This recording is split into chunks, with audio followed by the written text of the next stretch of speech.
objective. But what does that mean? I mean, we're just in the terrain of the endless war on terror that we've had that narrative since 9/11. So these are very unclear, undefined objectives, as you would expect when a nation wages war against an ideology as opposed to a defined target with a defined aftermath. And that is exactly the problem with the airstrikes on Syria. What then? What happens after the airstrikes? What are they supposed to achieve? How long are they supposed to last? What happens when they end? What other tracks are being followed? We don't know. And it's very typical of US policy in the Middle East.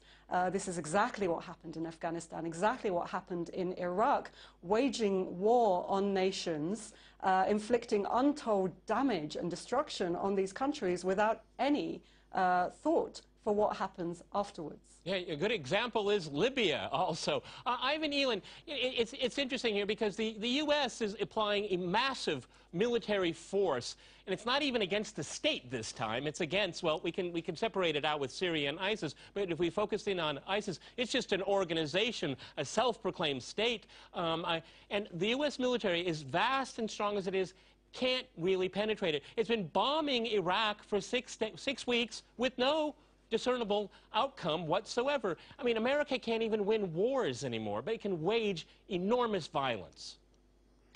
Well, I think, you know, they're hitting targets as they would. The U.S. military likes to fight other militaries, and it's dismayed when it has to fight counterinsurgency, and that's what this is going to turn into. They'll hit the training camps, the bases, and already the leadership is running into the cities and people's homes, and the group will meld in, and then you'll have to wage a counterinsurgency. So that's you have the potential for escalation. The other thing that you were mentioning earlier is that when they run out of targets with the ISIS, as they will, then do they say, is there mission creep? Do they say, well, we might as well start hitting Syrian regime targets because we can, not because we should? So this escalation could come either on purpose or just by mission creep after they're done. And I think, you know, if you shift back over to the Iraq, to the point I was trying to make before, is this new government is not going to, to any insurgency, you have to relieve the grievance, and this new government is not going to do that. Iraq is partitioned, and it's going to be partitioned, and they really should have some way of recognizing that if the Sunnis were allowed to govern themselves, they might turn on the militants as they did before in 2007. But as Rachel points out, they've been lied to, so they would have to get ironclad guarantees of autonomy before a lot of these tribes are going to fight with us. So I think, you know, the U.S. has to remove the underlying grievance here, and I don't see them see us really doing that. Richard, what do you think about that? I mean, the invasion and occupation broke Iraq, essentially partitioned it. Maybe looking on facts on the ground, that should be encouraged right now. Take the oxygen out of this vicious, horrific organization, ISIS. You know, recognize the facts on the ground for a change. If I could get in here, that Peter, you said something that assumed American policy was really aiming at Syria. Yeah.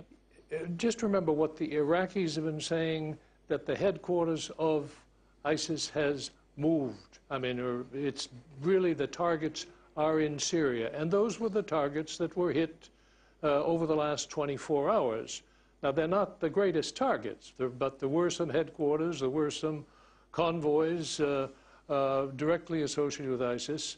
There was a targeting of near to Aleppo of the movement called Khorasan, which has been identified as dedicated to planning an imminent attack on American targets.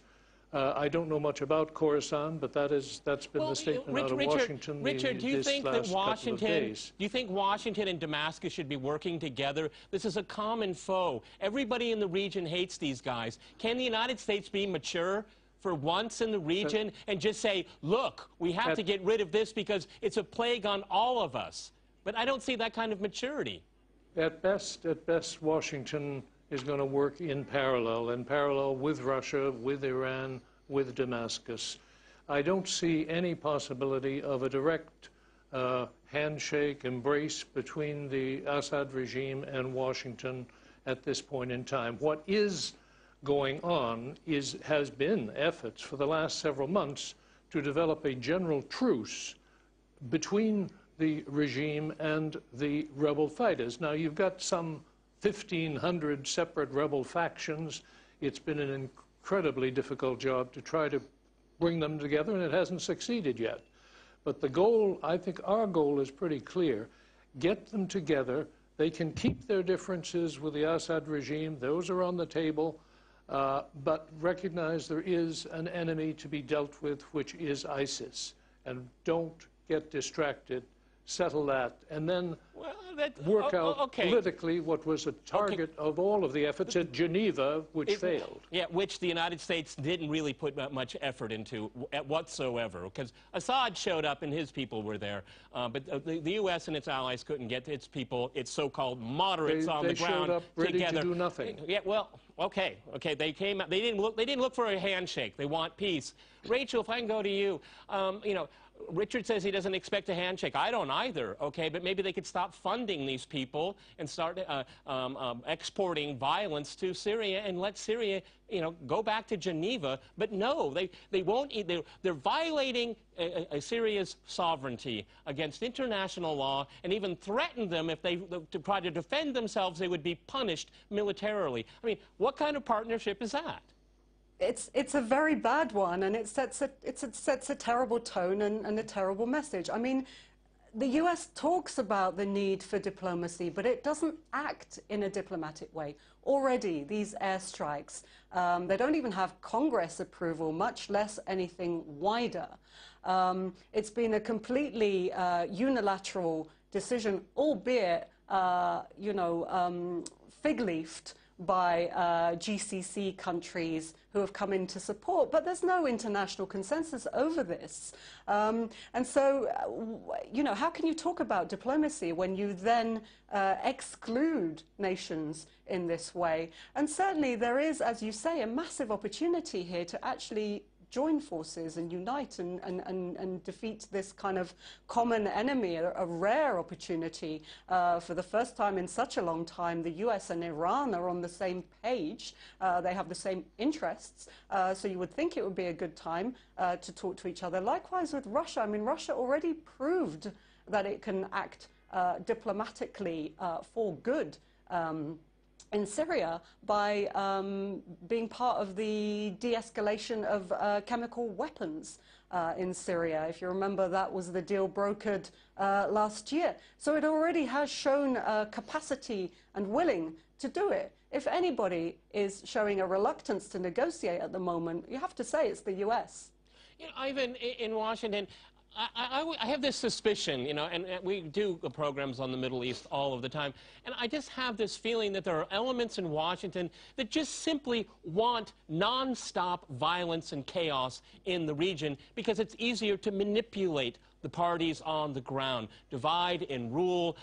Certainly, you know, you can say that, you know, arms producers have good business there. I mean, it's just perpetual war. It's one war after another, and, you know, and countries are disintegrating all around the region, and we're, you know, and then you have another ISIS, another bad guy, you know, Libya, et cetera, perpetual war. It keeps everybody busy, particularly the Americans trying to continue to reorder the Middle East in its own image, and it never succeeds.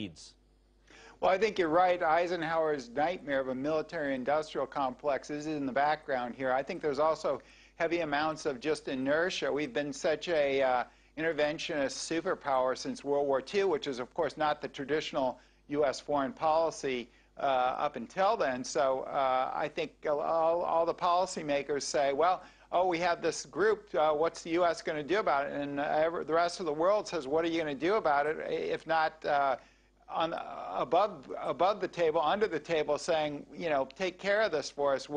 Even though we will object in public. So I think the United States is programmed one way or the other to do these things, and we have a hawkish wing such as John McCain or Lindsey Graham. They seem to be for constant war, and that's what we've had.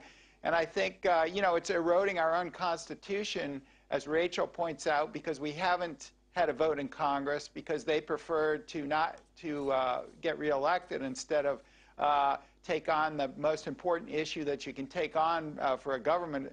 And I think, you know, we're used to doing this. We can't afford it here in the United States anymore. We have $17 trillion of public debt and another $13 billion in private debt for $30 trillion total.